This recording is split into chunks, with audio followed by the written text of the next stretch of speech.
E o momento de ter tanta coisa errada, tanta coisa desencontrada nesse mundo de guerra e melancolia, eu espero a seguinte coisa: trazer os meus amigos para que eles digam uma coisa positiva da vida. Então, que anda fazendo, meu querido Paulo? Caríssimo Serginho, que andas fazendo? Vamos conversar sobre nós, que é preciso trazer o que tem esperança. E tem tanta coisa ruim que eu já estou de saco cheio.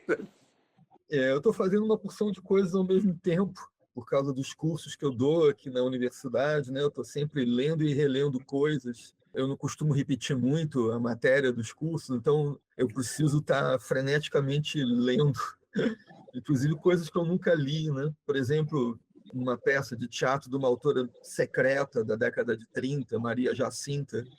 Eu acabei de dar umas aulas sobre essa peça que eu não tinha lido. Eu sou quem aprende mais nos meus cursos, né? Foi alguma coisa que eu não conhecia. A grande definição do ensino é ser pago para aprender em público. Exatamente, é isso aí. Eu sigo à risca essa ideia, né? A peça chamada Conflito, né, da Maria Jacinta. Nem sei como é que eu fiquei sabendo da existência dessa dramaturga. Depois que eu comecei a ler as coisas dela, é a segunda peça dela que eu dou já. A primeira é o chamado Gosto da Vida, que ela, na década de 30, resolveu fazer um teatro que tratava das mulheres, né, do desejo feminino, e lidava com questões assim que eram tabuizadas na época, e ela foi censurada. Ela era premiada e censurada, né?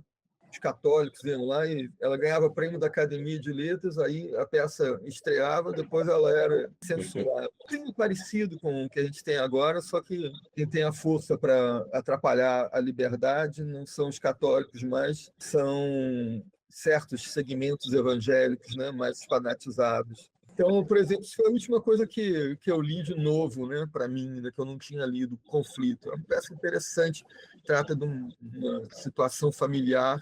A protagonista, ela é órfã de uma família burguesa e vive na casa da tia, que é casada com um intelectual cristão chamado Alfeu.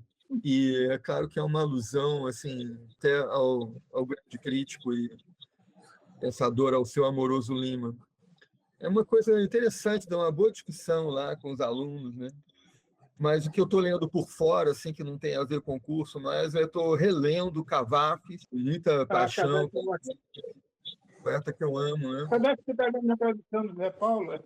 Zé Paulo, estou relendo a tradução dele, né? Eu tenho muitas traduções aqui para outras línguas também, mas a primeira que eu li foi para o inglês até, uma tradução, acho que foi a primeira tradução que saiu em inglês, que era feita por uma helenista dos Estados Unidos, Ray Dalden. Tinha um prefácio do Alden, que o Alden foi que revelou o Cavafis, né, para o público anglófono. É uma tradução muito bonita, muito fluente. Depois eu li a tradução do Zé Paulo Paz, que eu gosto também, mas isso tudo foi motivado por esse livro aqui, que é uma publicação recente, é uma biografia sensacional do Cavafis, publicada no ano passado, 2025. Ela é feita por um cara lá da Universidade de Ohio, Gregory Yusmanis, e um cara que atua no Reino Unido, Peter Jeffers. É um livrão, assim, aprendi pra caramba lendo, aí me deu vontade de reler, né? Poemas do Cavafis. Ele tem uma obra pequena. É uma obra pequena, mas muito poderosa, né? É um poeta muito marcante mesmo, né? Mas eu poderia ler o poema, por exemplo, do Cavafis, que é tão interessante, porque eu li com meus alunos de graduação o famoso poema do Manuel Bandeira, Momento num Café, que todo mundo conhece, né? Momento num Café. Aquele poema do Bandeira, está no livro Estrela da Manhã.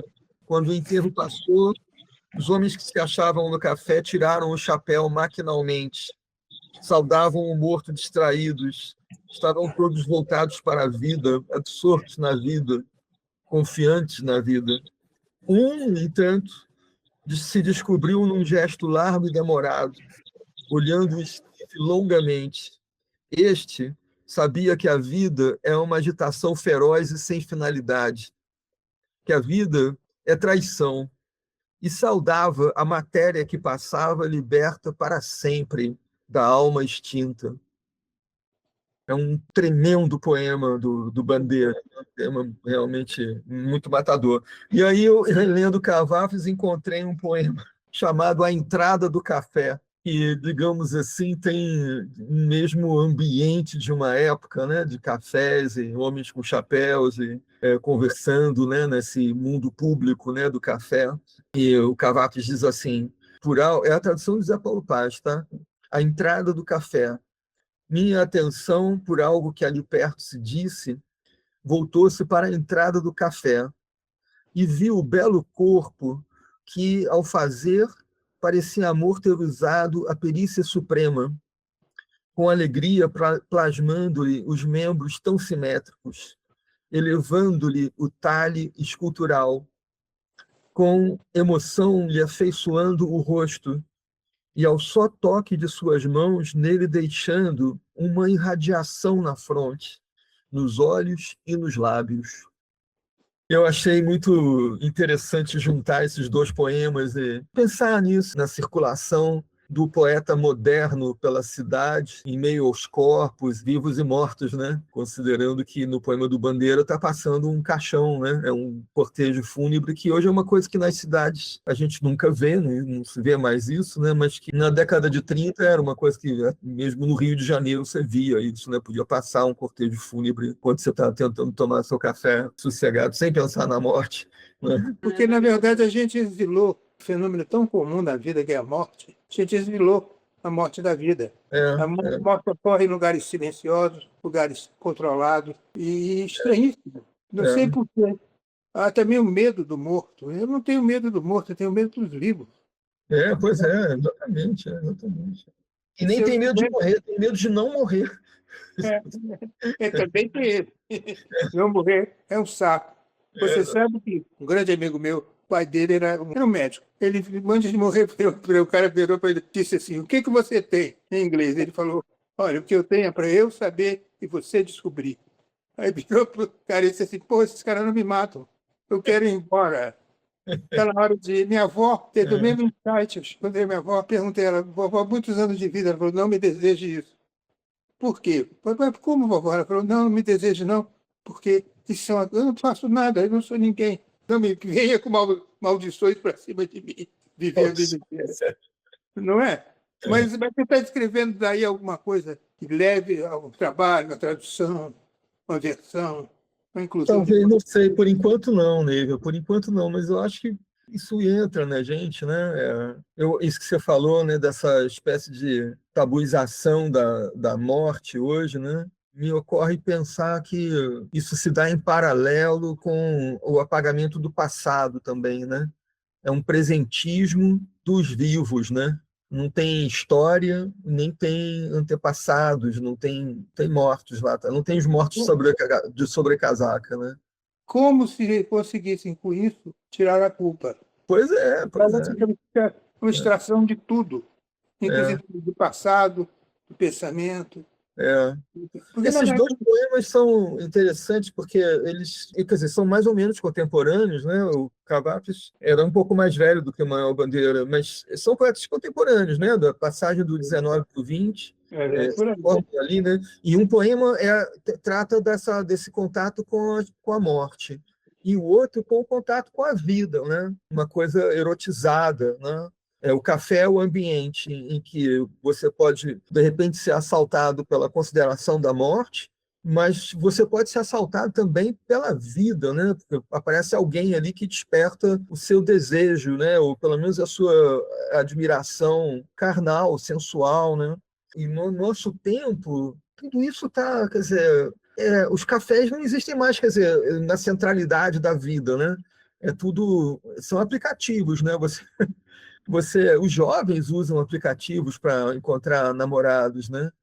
Que é uma coisa que quando eu descobri isso eu fiquei completamente chocado, porque eu achava que procurar namoro por aplicativo era uma coisa de gente que se separou, não sabe mais procurar. Exato. Mas não é nada disso. Os jovens vão, quer dizer, eu fiquei sabendo através da mãe da amiga do meu enteado que a filha dela, quando ela vai a uma festa, tá cheia de gente gostosa ali na festa, né? A primeira coisa que ela faz é pegar o aplicativo e ver quais os contatos dela, que ela já tem no aplicativo, estão naquela festa. que o satélite vê, deve ver até a cor da calcinha né, das moças e a marca da cueca dos caras. E aí ela vê se dá match com as pessoas que ela poderia estar simplesmente olhando para elas, né? E ver o que aconteceria. Né? Eu não sei, eu não estou escrevendo sobre nada disso, mas essas preocupações estão em mim, elas uma hora vão aparecer, né? Em algum trabalho, não sei, na poesia. E o Ovídio, e o Ovídio. No Ovídio entra tudo isso, porque é a metamorfose do Ovídio, tem que ser um Ovídio do nosso tempo, né? Um Ovídio que seja um crítico, né, do nosso tempo. Agora o Claufinho, Clauf, ele obviamente discorda de toda essa gente que fala essas coisas que o Serginho critica, porque ele é um renascedor do Jorge de Lima. Quem eu acho poeta maravilhoso, apesar de não ser um cara que eu relacione assim com entusiasmo, eu, pessoalmente. Quanto a ele, Achei interessante a conversa agora sobre essa coisa do uso do aplicativo, que me remete assim, à minha juventude, quando estava no auge a liberdade sexual, né? Então, se você estava interessado em alguém, você olhava para a pessoa te olhava, você se aproximava e daqui a pouco vocês estavam aos beijos e tal. E no dia seguinte, tchau, depois a gente se fala e tal. E aí, quando veio a AIDS, que foi em 86 mais ou menos, começou tudo isso a mudar, né? Porque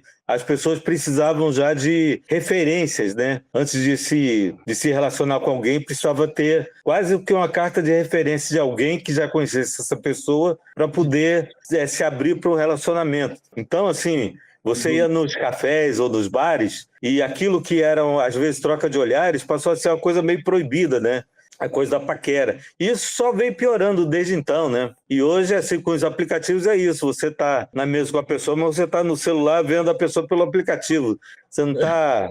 Então, acho que chegou um ponto, assim, sei lá onde isso vai parar, né? Porque eu acho muito broxante tudo isso, né? Antes tinha um olhar, tinha o toque, e hoje não tem mais isso, né? Assim, é tudo muito mais complicado, né? Eu não sou saudosista da minha época, porque eu vivi muito bem minha época, mas eu tenho pena das novas gerações que têm que viver desse jeito, né? Ou que escolheram viver desse jeito, ou que herdaram isso, né? deixa eu dar um toque aí, continuar. Eu estava conversando com a Maria Amélia, parente, você conhece, foi tua colega. Claro, pessoa super legal, Ela disse o seguinte, que hoje em dia, uma das questões fundamentais uma mulher de 50, 40 anos tem é o seguinte, está na terapia ou não?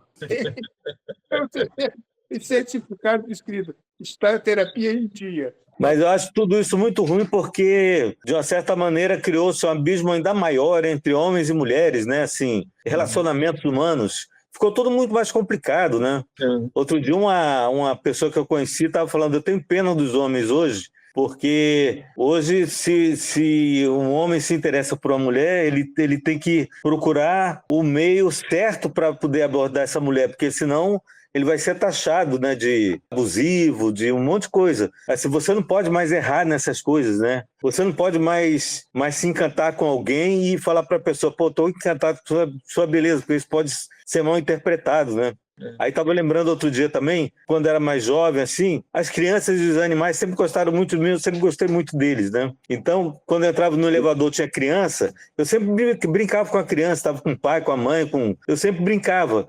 E de uns anos para cá, eu evito, assim, nem olho, porque a chance de alguém achar que você está com mais intenções com aquela criança é muito grande. Então, assim, essa interação entre pessoas mais velhas e pessoas mais novas também criou-se um abismo, né? Então, antes, assim, os mais velhos eram referência para os mais novos. E hoje isso também é outra coisa que está se perdendo, né? E eu acho tudo muito lamentável, mas como eu vivi muito bem tudo isso, eu não tenho do que reclamar, entendeu? Mas, Cláudio, também é época de uma espécie de neopuritanismo. A vida é defeito, a vida é erro, a vida é doença, a vida é morte. Essa ideia de querer a vida perfeita é uma coisa delirante. Outro dia vi o negócio de proibir vender cigarro por geração. Eu não fumo, mas eu acho o seguinte, você não pode impor de cima para baixo, por mais perfeita que seja seu raciocínio, todo o destino de uma pessoa. Nem destino, nem intenção. Nem pensando do rapaz como você, que entra, faz a brincadeira com a criança, com o cachorro, etc. E tal, não pode ser maldada. Não há menor sentido nisso. Mas a gente vive numa época sem sentido, né? É. É, que as pessoas não encontram sentido em muita coisa, né? Também tem isso, né? E aí não encontra propósito também. Quando você não encontra sentido nas coisas, você não tem um propósito. Você não acha seu próprio lugar no mundo. Então, por isso o excesso de terapia hoje. Hoje as pessoas começam muito jovens a fazer terapia e geralmente seguem para a vida toda, né? Então é uma coisa... E eu nunca fiz terapia, mas não porque eu não confio em terapeuta nem nada. É porque eu sempre fiz autoterapia desde que eu era adolescente. Então, assim, e sou muito tímido também para me abrir para outra pessoa, que até a pessoa me entender e eu me explicar vai ser complicado. Então, eu faço autoterapia desde então, desde muito tempo. E não sinto necessidade de fazer. Mas eu sei que tem gente que precisa fazer, né? E tem gente que precisa, mas não faz, né? Pois é, eu não tenho nada contra a terapia e eu acho até importante. Eu já fiz, não faço agora, talvez devesse.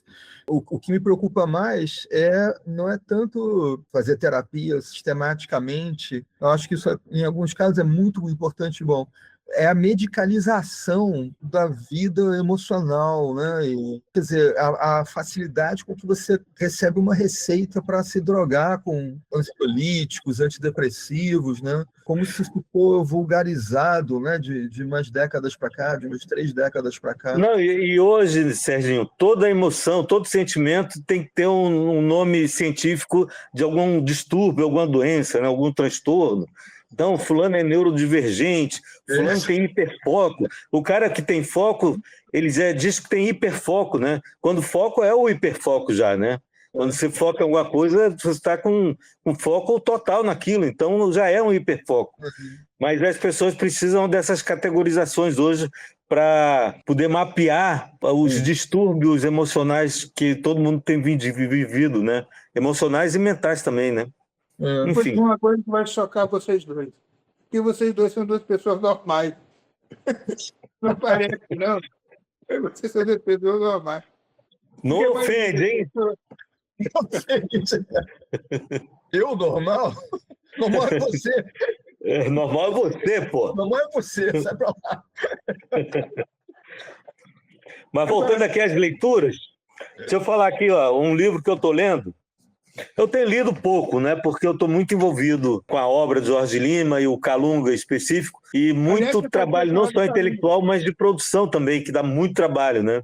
Eu ganhei esse livro aqui do Salgado Maranhão, é um poeta aqui do Maranhão, passou pelo Piauí, mas se estabeleceu aqui no Rio de Janeiro. Ele me deu esse livro, Pedra de Encantaria, que é o novo livro dele, e ele é um poeta que ele produz muito, né? E sempre numa evolução muito grande. A poesia dele tem um traço evolutivo que você percebe de livro para livro, né? Refinamento, né, do estilo dele de escrever, acho que é melhor do que evolutivo, né? Acho que vai se tornando cada vez mais refinado, né? E comecei a ler também o Patuá de Oxum, que é do Marcos Veras, é um jornalista e escritor aqui do Rio de Janeiro, muito meu amigo, já trabalhei com ele. Ele mandou o livro para mim, só que eu só tive chance de abrir o livro e comecei a ler, mas logo depois fui engolido pelas outras atividades. E estou muito envolvido com Calunga, né? Que é uma obra fantástica, e é uma obra, não sei se já falei aqui sobre a obra. Jorge Lima nasceu ali em União dos Palmares, onde tem o Quilombo dos Palmares, a Serra da Barriga, e é um entroncamento importante da história do Brasil ali. Ali ele nasceu e dali ele foi para Maceió, União dos Palmares é agreste de Alagoas. E ele começou a escrever poemas desde garoto ainda, né? E aí ele publicou um poema quando ele tinha 17 anos, se eu não me engano, que é o Acendedor de Lampiões, que virou um clássico da literatura brasileira, e por conta desse poema ele ganhou o título de Príncipe dos Poetas das Alagoas, né? E aí ele veio para o Rio de Janeiro estudar medicina, ele foi para a Bahia, estudou medicina, depois completou os estudos no Rio de Janeiro, e aqui ele fez amizades literárias, né? Muitas amizades literárias. Quando ele voltou, já formado, para Alagoas, ele começou a trabalhar como médico e se projetar como escritor. E uma coisa ajudou a outra. Na carreira dele, ele foi muito bem sucedido, tanto quanto médico, quanto como escritor, né, como poeta. E é um poeta que começou parnasiano, com Acendedor de Lampiões, depois se tornou modernista, depois místico, surrealista. Ele sempre é aquele poeta que carrega bagagem, onde ele vai, carrega a bagagem toda, né? Então, cada livro novo, ele incorpora coisas, mas não abandona o que ele aprendeu. Então, no final da vida, ele volta ao soneto, por exemplo, mas já não mais o soneto parnasiano, e sim um soneto simbolista.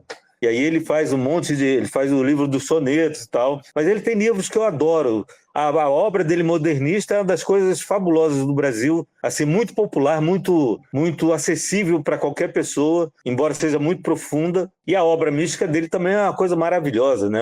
A Túnica Inconsútil, Tempo e Eternidade, são livros fantásticos, assim, são poemas lindíssimos que alcançam a altura muito difícil de você encontrar em outros poetas, né? Então, eu costumo dizer que Jorge Lima é aquele poeta que foi mais longe, mais fundo e mais alto. Não quer dizer que seja o melhor, não quer dizer que seja o maior nem o pior, mas para mim ele é o mais representativo da cultura brasileira, por tudo que ele reúne, né? Como você chegou aí? Tua geração era oswaldiana. Minha geração era oswaldiana. Eu não sei como é que eu cheguei ao Jorge Lima, talvez tenha sido até por acaso, assim. Eu tenho encontrado um livro dele num sebo, tenha comprado e tenha achado fantástico, né? Obviamente, quando você lê sobre o modernismo, o nome dele está lá, mas, em geral, é pouco valorizado, né? Porque ele virou modernista de última hora, assim, tardio, né? Só em 1925 ele aderiu realmente ao modernismo com um poema dele chamado O Mundo do Menino Impossível, que é um poema lindo. E dali ele escreveu Essa Negra Fulô e outros poemas, Boneca de Pano. Ele tem uma obra muito interessante, a obra modernista dele, que as pessoas esquecem, porque ele escreveu também Invenção de Orfeu, e Invenção de Orfeu tem muito mais mistérios para se pesquisar, então vira muito mais tese e mestrado Invenção de Orfeu do que as outras obras dele, né? E ele, quando ele era vivo, ele era um poeta muito famoso. Tinha obras publicadas e traduzidas para várias línguas, tinha poemas que viravam música, a poesia dele é muito musical, né? Mas depois que ele morreu, passaram a estudar a Invenção de Orfeu e ele foi sendo esquecido, né? Então, por exemplo, aí vamos falar agora de Calunga. Ele tem 5 romances publicados. O Calunga é o romance social dele. Teve uma época, no começo dos anos 30, que ele estava publicando demais. Ele tinha acabado de se mudar para o Rio de Janeiro definitivamente, começo dos anos 30, estava acontecendo aqui aquela revolução que foi o romance regionalista e a invasão dos intelectuais marxistas também, né? Era muito, muito forte naquela época, para você ver a versatilidade dele, né? Ele, na mesma época, ele publicou o Calunga, que é um romance social, publicou O Anjo, que é um romance surrealista, e publicou A Túnica Inconsútil e O Tempo e a Eternidade, que são místicos, né? São religiosos e tal. Enfim, ele é um cara fantástico.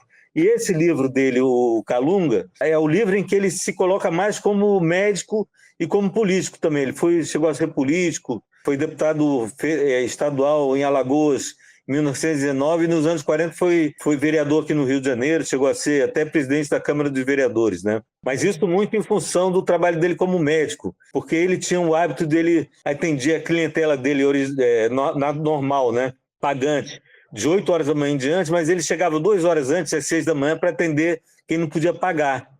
Então ele fez muitos amigos. A filha dele me conta que as pessoas não tinham como pagar, mas pobre não gosta de fazer dívida, né? Então, de vez em quando, ele chegava com uma galinha debaixo do braço, um pote de doce, alguns ovos. Ele sempre...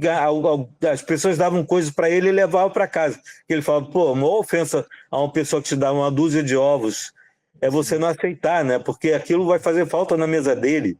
Então, assim, ele está te pagando, aquilo é uma maneira de pagar. Então, ele, nesse livro, ele se coloca como médico também, sanitarista também, né? Porque a tese dele de formatura de médico foi sobre o sistema sanitário do Rio de Janeiro. E ele aprendeu muito nessa época, porque aqui era uma merda, né? Literalmente é uma merda ao ar livre, né?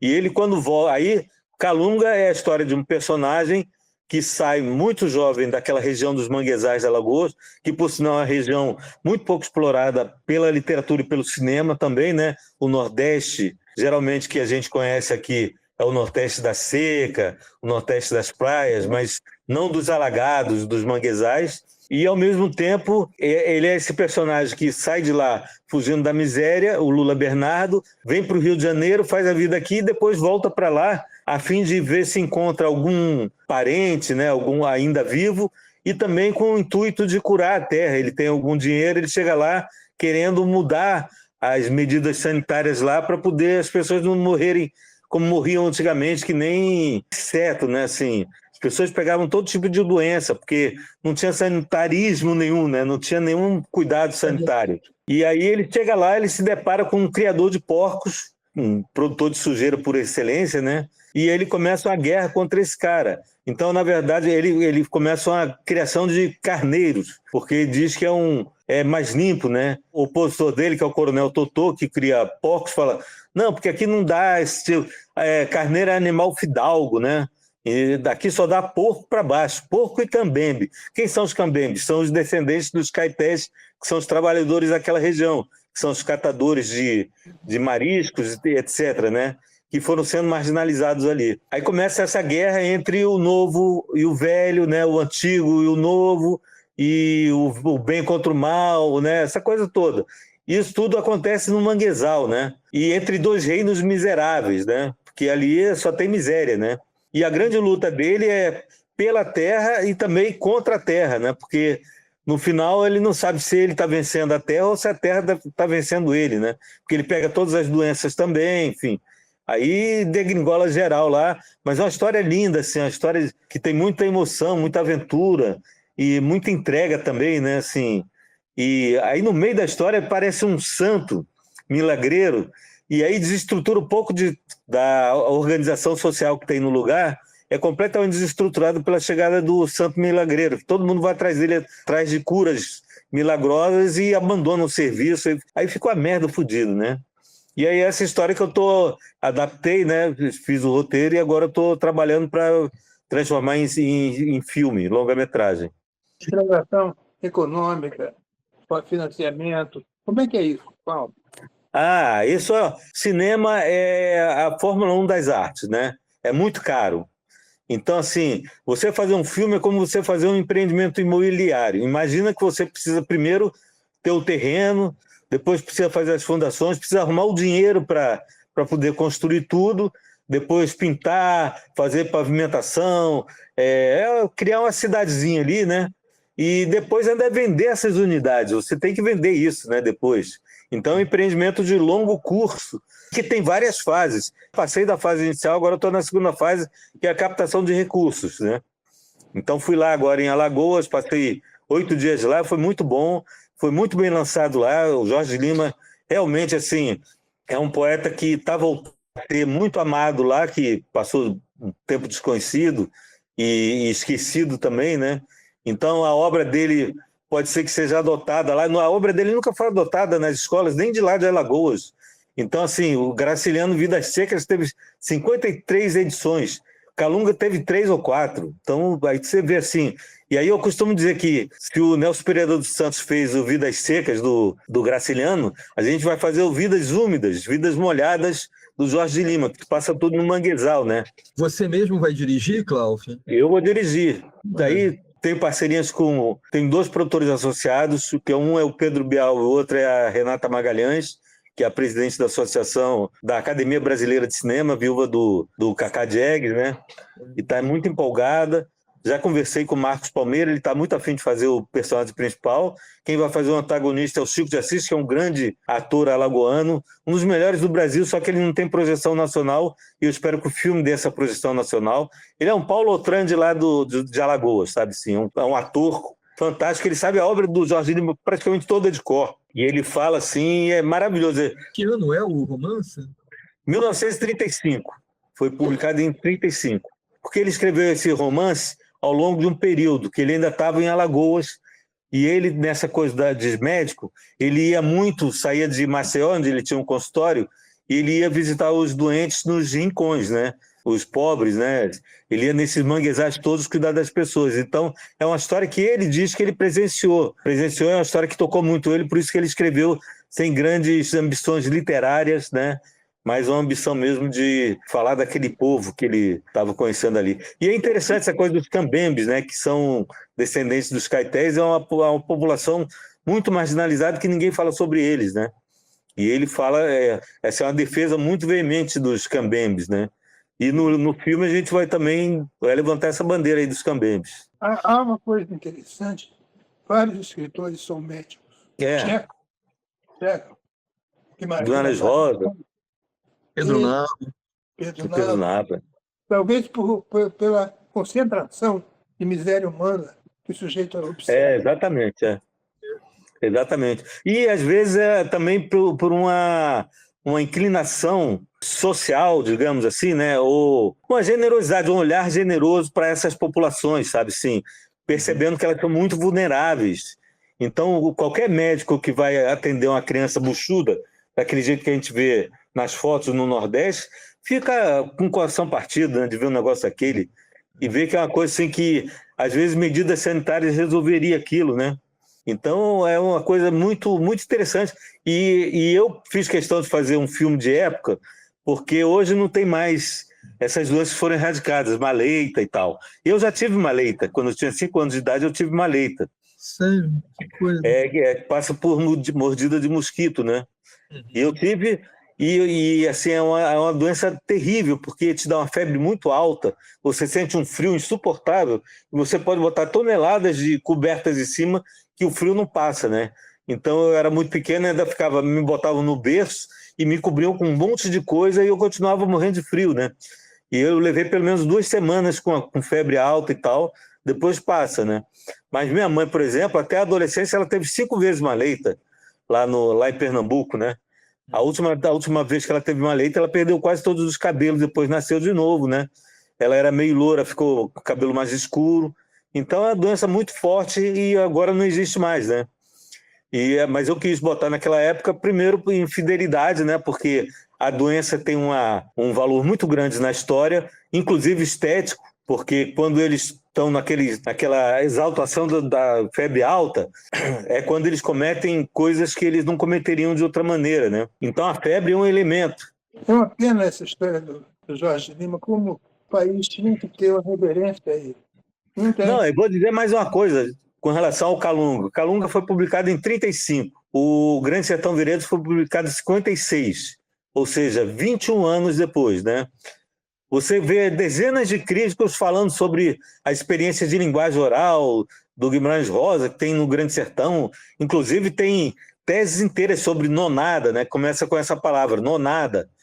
E aí você vai ver no Calunga, que as pessoas ignoram, nonada ele cita 3 vezes, que é coisa sem importância, nonada, né? E o personagem fala o tempo todo, não, isso é nonada, isso é futrica de vizinho e tal. Então, assim, e ele usa uma linguagem que é a linguagem dos cambembes, né? Então, eu publiquei o prefácio do livro dele, da edição da Alfaguara, em 2023 agora. Eu faço um desafio ali aos intelectuais que falaram tanto do Guimarães Rosa, se eles vão ter a coragem de ler, voltar 20 anos e ler o Calunga com os mesmos olhos que leram Grande Sertão Veredas, né? Mas, enfim, continua não lido, né? É um autor muito ignorado.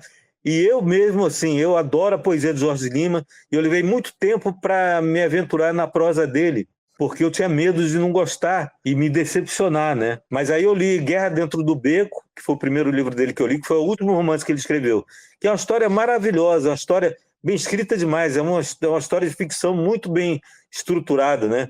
E depois eu li o Calunga, né?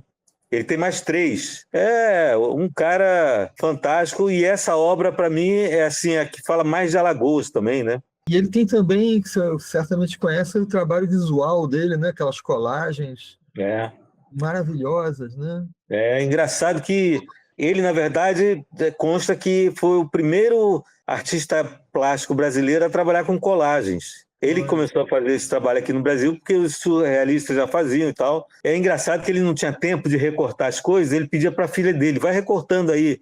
E ela recortava, a maior parte que ela recortava das revistas eram figuras femininas, né? Porque ela é menina, né? Então aí nas colagens tem muito dessas coisas, né? Ela perguntava, o que você quer que eu recorte? Não, recorta o que você quiser. Aí ela recortava e ele depois trabalhava com isso, né? São colagens maravilhosas. Eu já vi uma exposição, fiquei de queixo caído. Eu nunca li os romances dele, até comprei recentemente uma edição do Guerra Dentro do Beco, está aqui me esperando. É lindo, é lindo. Agora eu vou... Se eu puder, mais adiante, até filmo Guerra Dentro do Beco também, que é maravilhoso.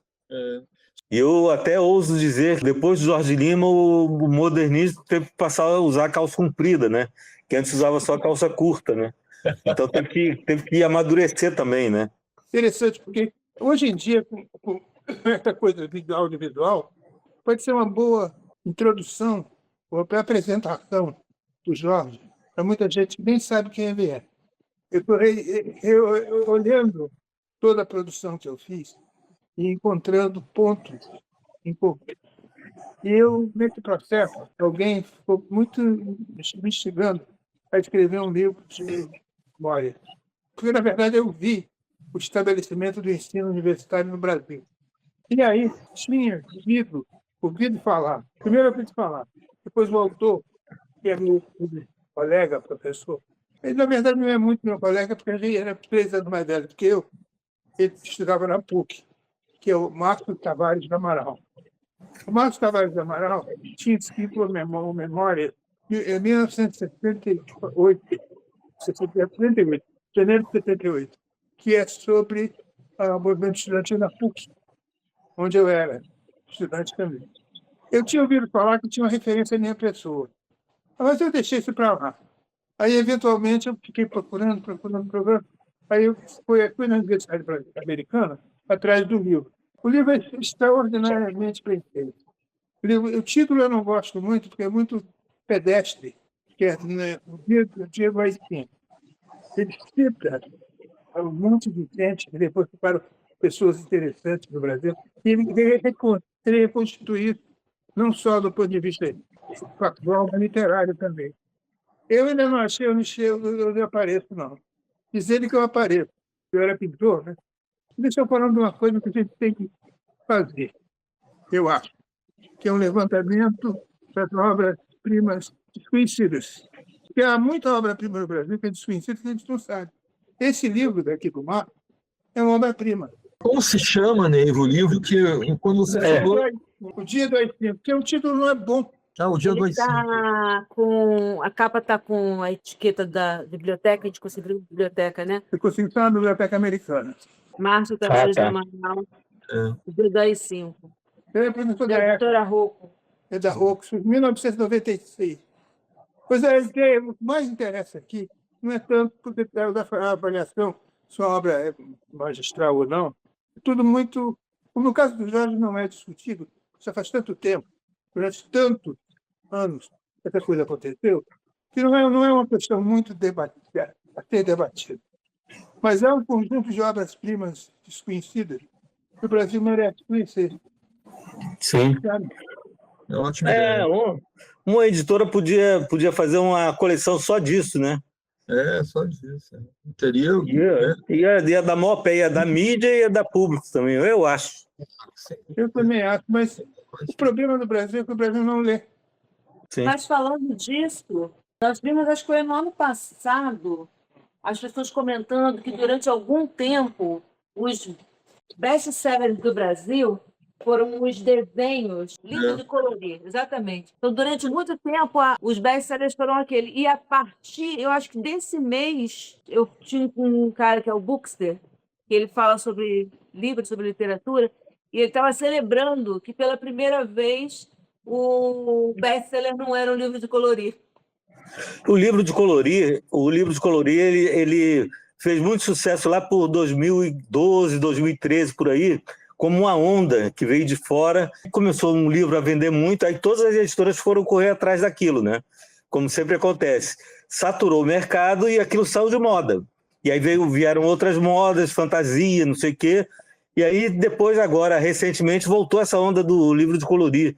As pessoas estavam com saudade de colorir algumas coisas lá. Agora, me diz uma coisa, vocês que vivem no Brasil, vocês veem essa mudança das pessoas? Disseram também, eu vi numa outra matéria, que aumentou o número de leitores. O que eu vou dizer é o seguinte, que eu não estou acompanhando mais o mercado editorial nos últimos tempos, né? Assim, nos últimos anos, talvez 2, 3 anos por aí, porque eu estou tocando outras coisas e tal. Estou mais focado em escrever do que ficar sabendo. Como assim, eu me aposentei como jornalista, basicamente, e não tenho mais tanto interesse em estar por dentro do que está acontecendo, né? Mas eu acompanho o que todo mundo acompanha, né? Assim, e eu acho que é o mesmo problema de sempre, assim. Quando aumentam as vendas é porque aumentaram as compras governamentais, entendeu? Aí, quando diminui as vendas, é porque diminuíram as vendas governamentais. Isso não quer dizer que as pessoas passaram a ler mais. Nunca é sobre isso, entendeu?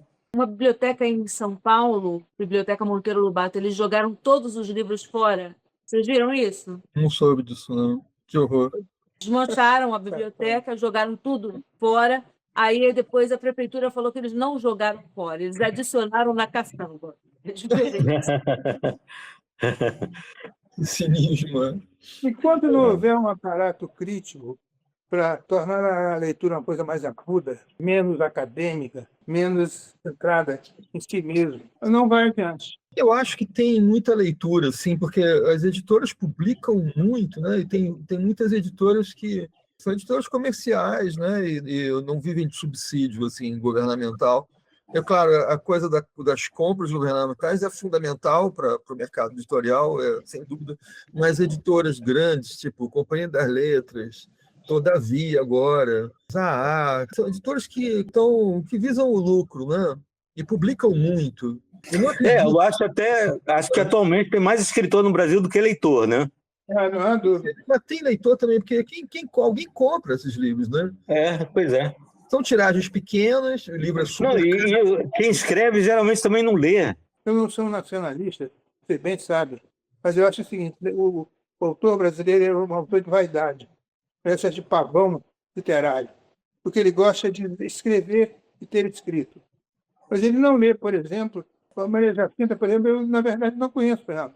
Entendeu? Essas coisas assim, mínimas, que é uma espécie de cânone, uma espécie de Não, que é a paiteira. curiosidade intelectual, né? De conhecer coisas diferentes do que você escreve e até buscar gente que escreve parecido com o que você gosta de escrever. Uma pessoa outro escritor que tem uma sensibilidade próxima da sua. Mas as pessoas não demonstram muito interesse nisso, né?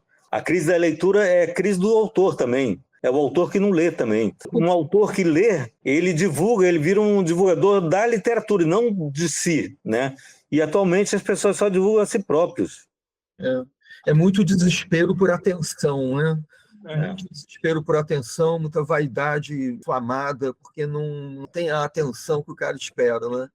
Muita busca por novidade, né? Essas novidades, tipo, o que tá rolando agora? O que tá bombando que eu vou seguir nessa linha, né? Enquanto as coisas fundamentais estão aí. Eu costumo dizer que o novo é tudo que a gente desconhece, né? Então, para muita gente, Baudelaire pode ser novo, Dante pode ser novo, Ovídio pode ser novo. Então, se você não conhece, é novidade. Então, assim, busque novidades sim, mas busque novidades temporais, né? Não precisa ser novidade da hora, né? Da moda. Pierre Menard, autor de Quixote, do Borges. Ele não quer imitar Quixote, ele quer ser Quixote. Aí ele o Borges faz uma coisa fantástica, pega o mesmo parágrafo e mostra como ele não tinha opção nenhuma a não ser moderno. Ele jamais seria Cervantes, mesmo que ele fizesse exatamente aquele texto. Eu acho que essa é uma coisa, a gente é condenado ao presente. Todo cara que lê o passado em relação ao presente. E o presente em relação ao passado. É uma relação temporal muito mais complexa. Não existe o novo e o velho. Sim. Não é assim. Você revive no trabalho lendo outras pessoas. Eu, por exemplo, me dediquei agora, ultimamente, a fazer uma coisa meio estranha, que é reler os livros essenciais quando estudante mudaram a minha vida. Homero, poesia do Hélio, poesia do Pound. Algumas obras se sustentam, outras não. É interessante porque tem uma obra grande, entra em colapso na tua frente. Entendeu? Por exemplo, a obra do Jorge Amado, por exemplo, quando a gente lê quando é adolescente, é uma, né? Quando você lê depois de velho, é outra, né? Então, a própria obra dele tem vários momentos, né? Então, assim, no começo ele era muito poeta, assim, ele era um escritor, era um contador de história, mas ele tinha uma coisa de uma entrega da poesia ali muito grande. Depois ele se tornou mais ideológico e meio que comprometeu isso. Aí, quando ele se livrou disso, a prosa dele melhorou de novo, né? Deu uma volta lá pelos anos 50 e a prosa dele ganhou uma nova força, né? Aí quando você lê em perspectiva assim, cada livro, quando você lê, é um livro diferente, né? Porque você já é outra pessoa também, né? O tempo mudou, a crítica mudou, tudo mudou, né? O olhar Então, mudou, o mundo mudou. o mundo mudou tudo. Então é preciso renovar esse tipo de formação. Eu acho que quando eu falei da biblioteca dos desconhecidos, desconhecido não é bem um bom termo, não, porque é bem pejorativo. Mas se não for avaliado, é qual é o tesouro sobre o qual a gente está tentado e a gente não consegue avaliar direito. Sim. Porque há um tesouro. Realmente é um tesouro de pessoas que não são conhecidas.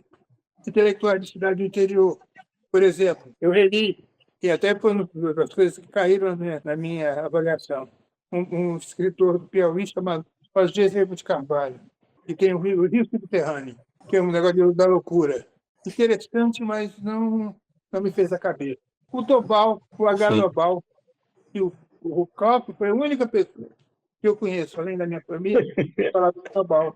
Tobal é amigo do meu pai. Aqui no Rio, alguns, Alexei Bueno, Ivan Junqueira, conheciam ele, né? Assim, o Rui Espinheira Filho, da Bahia e tal, mas assim, são poetas muito acadêmicos, né? Não é uma leitura de poetas comuns, né? São poetas que são ligados à academia, geralmente. Quem é esse autor? Eu não ouvi direito o nome. Quem é, Klaus? Que o Neiva H. Tobal é um poeta muito bom, lá da terra do Neiva. Eu conheci ele porque eu fiz um livro chamado 100 Anos de Poesia, que era uma enciclopédia sobre a poesia do século XX, poesia brasileira do século XX. E aí a ideia era fazer não só na linha do tempo, mas também geograficamente mapear isso tudo, né? Então eu conheci muitos poetas fora do eixo Rio-São Paulo. Eu que achava que conhecia bastante poesia, eu vi que não conhecia nada, né? Assim, porque a quantidade de poetas que eu conheci a partir dessa pesquisa, desse trabalho, muita coisa chegou para a gente, né? E a partir do momento que a gente descobria um poeta desse, escrevia para ele, ele mandava livros, né, para a gente se inteirar. Pô, o H. Tobal foi um desses, né? Eu não conheço. Não. Nauro Machado, o Zé Chagas, que eu já falei isso aqui sobre ele, o Francisco Carvalho, que é cearense, muitos bons poetas. O Rui Espinheira Filho mesmo, César Leal. Mas é isso que eu ia dizer. Eu acho que tem muitos leitores ainda. O Brasil lê. Eu não acredito que não lê. O que eu acho que eu reconheço muito isso que o Cláudio fala, que tem muito escritor que não lê, né? Acho que sobretudo poetas, né? Que detestam poesia, mas querem ser poetas por alguma razão que eu não compreendo. Mas o que realmente falta no Brasil, para mim, não é leitor. Eu acho que não é leitor. Porque as editoras publicam e tem retorno. O que falta é um espaço público vigoroso para a discussão e a vivência em conjunto, né, coletiva, né, pública da literatura. Falta para que isso se sedimente de alguma maneira na contemporaneidade, inclusive, né? Assim, e as coisas não se sedimentam nada fica de pé, né? Fica tudo embolhado.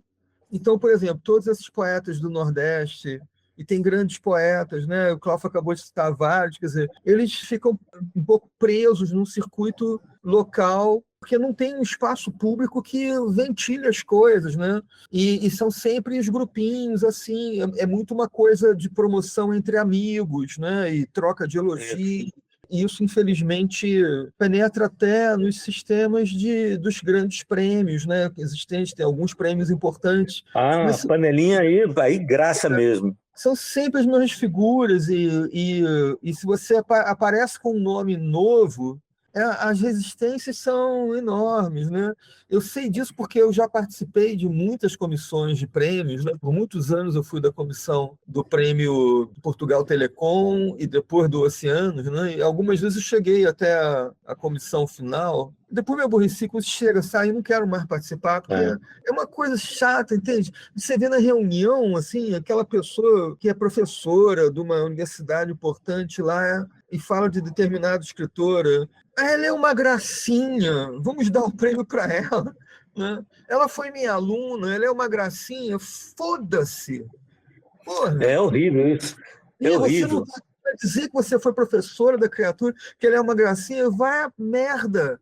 Né? Eu quero saber se ela é uma escritora que tem estatura para ganhar um prêmio que se preza como um dos mais importantes. Mas eu tenho que ver esse medalhão de uma universidade, entendeu? Dizer na reunião lá que a gente tem que dar o prêmio para aquela escritora que está na moda e é uma gracinha, foi a minha aluna. Então, porra... Sérgio, vamos deixar essa discussão para a próxima? Vamos. Essa discussão é boa, sobre as panelinhas literárias aí. Eu acho chato essa discussão, porque depois a gente começa. Olha só, abraço dos dois. Abraço, foi uma ótima conversa. Aí, saudade de vocês. Abraços. Beijo. Beijo pra Volta com vocês. vocês, hein? Até breve. Adorei estar com vocês. Até Abraço. breve.